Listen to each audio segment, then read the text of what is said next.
If you ask someone about what German teenagers did during the Third Reich, most people would say they joined the Hitler Youth. And it's true that membership in the Hitler Youth was mandatory for boys and girls in the BDM or Bund Deutsch Mädel who were between the ages of 14 to 18. Those people would be right. But many teenagers managed to find a way, at least for a while, to avoid joining, and after joining, really taking part and becoming a true believer in Hitler's system.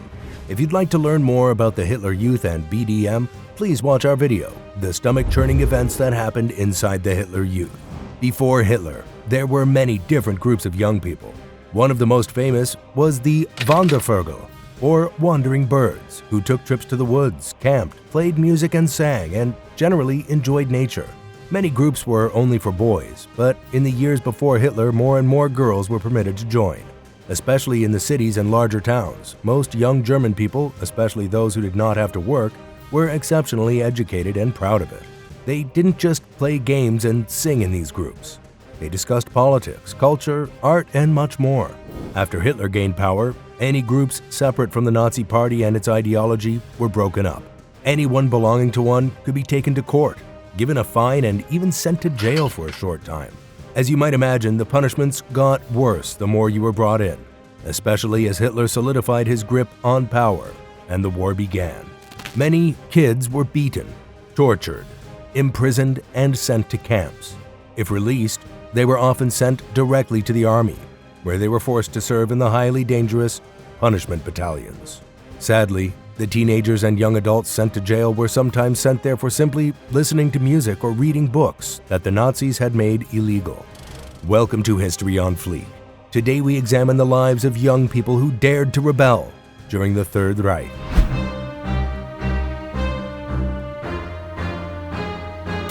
It's hard for people today to understand, but the words teenage and teenager weren't used before the end of World War II.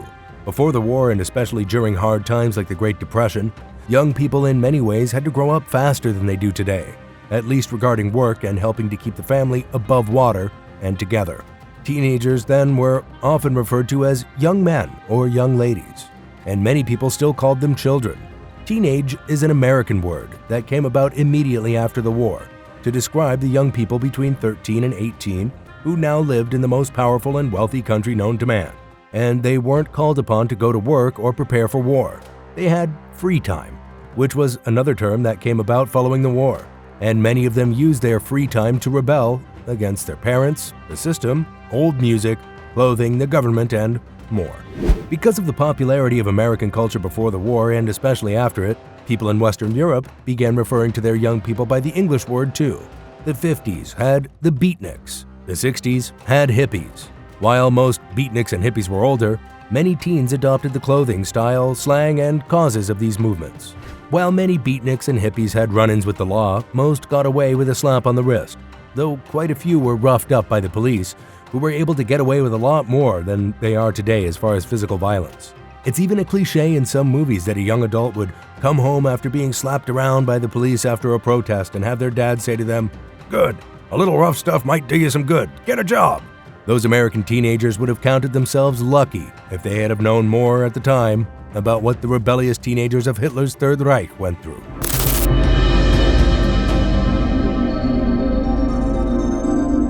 The 5 students and 1 professor who made up the group that called themselves the White Rose were among the bravest Germans of World War II. The group comprised 5 friends who grew up in families with an atmosphere of learning, intellectual curiosity, and humanistic Christianity, making their opposition to the Nazi regime almost inevitable. Most people believe the name White Rose came from one of 2 poems that used the flower as a symbol of purity and innocence in evil times. The brother and sister, Hans and Sophie Scholl, are best known of the group, but their friends Christoph Prost, Willy Graf, Alexander Schmorell, and Professor Kurt Huber were all active members. All were German patriots but had many questions and criticisms of the Nazi regime and Hitler. Some of them had initially joined National Socialist organizations, and Hans Scholl had even been a standard bearer at a Nazi rally in the southern German city of Ulm. Still, his experience there and in the military opened his eyes to the reality of the Nazi regime. Both Scholl and Schmorell served on the Eastern Front in 1941 and early 1942. and had seen the mistreatment of Poles and Jews by the Nazis firsthand. They also had contact with many people who told them of even worse events, the beginning of the Holocaust. By the spring of 1942, the group of friends had decided to write a leaflet in which they pointed out the great history of German humanism in the writings of authors like Goethe, to stir the consciences of many people they believed hated Hitler, but were too afraid to say or do anything about it. Between March and July 1942, the White Rose Group wrote 4 leaflets, which they printed and distributed in the early morning hours before Munich and their university came to life. When students and staff arrived, they were greeted by leaflets containing information about what the Nazis were doing and a call to their consciences. You should know that owning or using a printer without permission was a criminal offense in Nazi Germany. These are the first lines of the first White Rose leaflet. Nothing is more shameful to a civilized nation than to allow itself to be governed by an irresponsible clique of sovereigns who had given themselves over to dark urges, and that without resisting. Isn't it true that every honest German is ashamed of his government these days? The second leaflet contained information about the massacre of the Jews in Poland and gave a figure which was an unknowing undercount, 300,000. It also included the lines, "Jews are human beings too. It makes no difference what your opinion is regarding the Jewish question, and these crimes are being committed against human beings." The third and fourth leaflets called for the regime change in Germany and appealed to religious Germans to understand the evil nature of the regime they supported. The group distributed their leaflets at their university, other schools in Munich and the surrounding area. Moreover, many people who found the leaflets copied them by hand or secretly printed them, and soon they were found throughout much of Western Germany. Unfortunately, however, many people, either out of fear or loyalty to the regime, turned the leaflets into the police. And soon, the notorious Gestapo was looking for the members of the White Rose. Between July 1942 and January 1943, the group stopped writing. Much was going on and they were concerned about being discovered. Still, in January, the Germans were finally defeated at Stalingrad, a defeat all but the most willingly ignorant or die-hard Nazis knew was coming. When Stalingrad happened, many Germans began to realize that defeat was possible. What's more, the regime had lied to them for months, constantly exclaiming the imminence of German victory. By this time, too, many students all over Germany, some of whom had already been at the front like Hans and Alex, and others who were about to be drafted, became fed up with the lies and repression of the Nazis.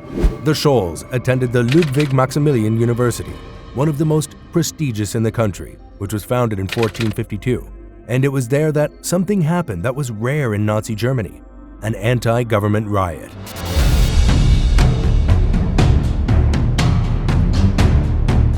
On January 13, 1943, regional Nazi Party leader or Gauleiter Paul Giesler, who would eventually kill himself in the last days of the war, spoke to the involuntarily assembled student body of the university at a local museum auditorium. None of the inner circle of the White Rose was there, as they each had vowed to boycott all Nazi rallies and assemblies. But Willy Graf's sister and 2 of their friends were in attendance in the balcony's front row. Giesler began making all sorts of typical Nazi pronouncements. The Führer was infallible. It was time for everyone to sacrifice for victory, do their duty, etc.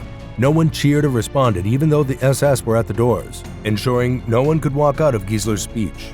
The more he spoke, the less interested and more restless the crowd became, and they started jeering the man when he told the crowd, some of whom were veterans, that they were without talent and seriousness of purpose and should be sent to the front. The jeering and boos really began when Giesler insulted the women in the audience.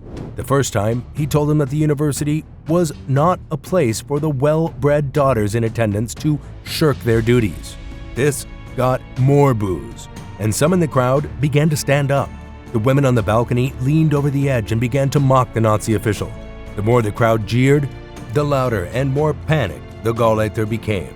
And he then said the words that set off the first and only known student demonstration in Nazi Germany. The natural place for a woman is not at the university, but with her family and husband.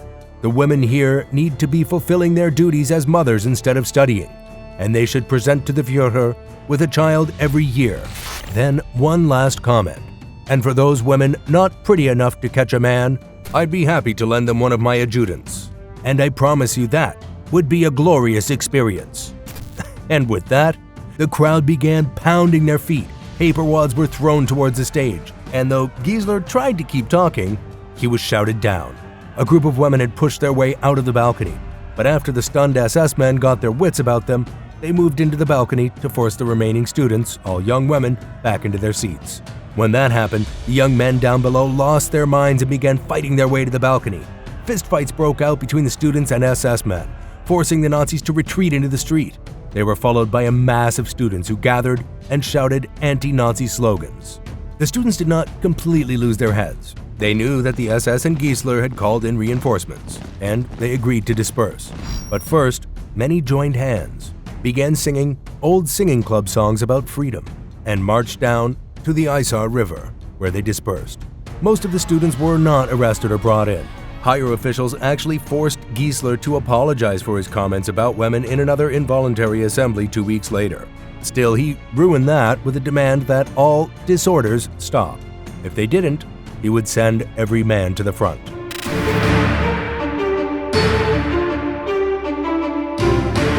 When they heard of the protests, the members of the White Rose knew that they had a more receptive audience. They had spent the 6 months since their last leaflet thinking about their next one and honing their craft and message under the guidance of their favorite professor, Dr. Huber. Dr. Huber was anti-Nazi through and through, and had been walking a fine line between his career and a concentration camp for a long time. So when Hans and Alexander approached him, he agreed to help. Leaflet number 5 talks more directly about what the future of Germany and Europe could be without Hitler and the Nazis. And leaflet 6, written by Dr. Huber, wrote eloquently about the tragedy of Stalingrad and the false beliefs that had led Germany there. Finally, in leaflet 7, Christoph Prost wrote about Stalingrad, the Holocaust, and the misguided and evil Führer, and condemned Germans loyal to him. He even called Franklin Roosevelt the most powerful man in the world. He quoted a speech by FDR in which the president said that the US too was waging a war of extermination, not against people, but against the evil fascist systems of Germany and Japan. Prost's praise of an enemy leader sealed his fate.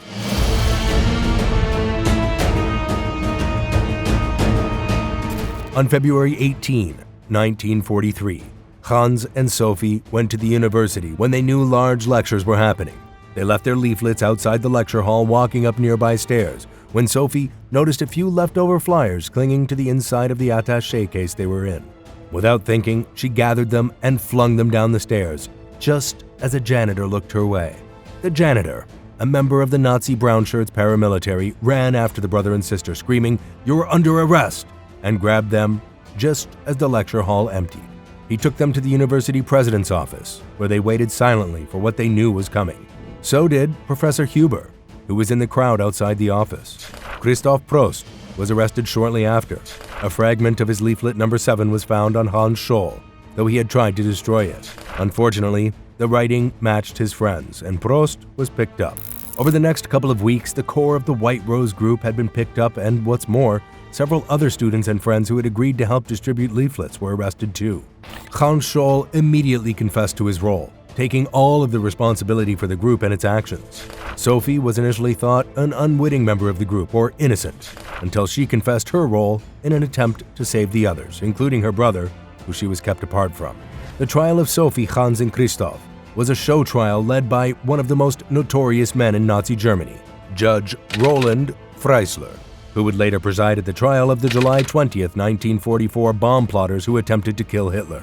Freisler attempted to bully the Scholls and Prost, but by all accounts they sat composed and listened to the judge yell and scream until he pronounced the death sentence on all three. Only Sophie was recorded as saying anything during the trial. Somebody, after all, had to make a start. What we wrote and said is also believed by many others. They just don't dare express themselves as we did. They were then sent to holding cells and led out to be executed by guillotine, one by one. Sophie's last words were simple. 2 versions have been reported: "God, my refuge into eternity," and "The sun still shines." Hans's last words were, "Let freedom live." Within a couple of months, Dr. Huber, Alexander Schmorell, and Willy Graf were arrested. Willy was tortured into giving up more names, but he never did. All 3 were executed after a summary trial presided over by Freisler, and 11 others were sent to prison. Since World War II ended, the Shoals and the White Rose have symbolized freedom and resistance in Germany. 3 major films have been made about them in that country, and many memorials honor their courage. This is History on Fleek, and we'll see you next time.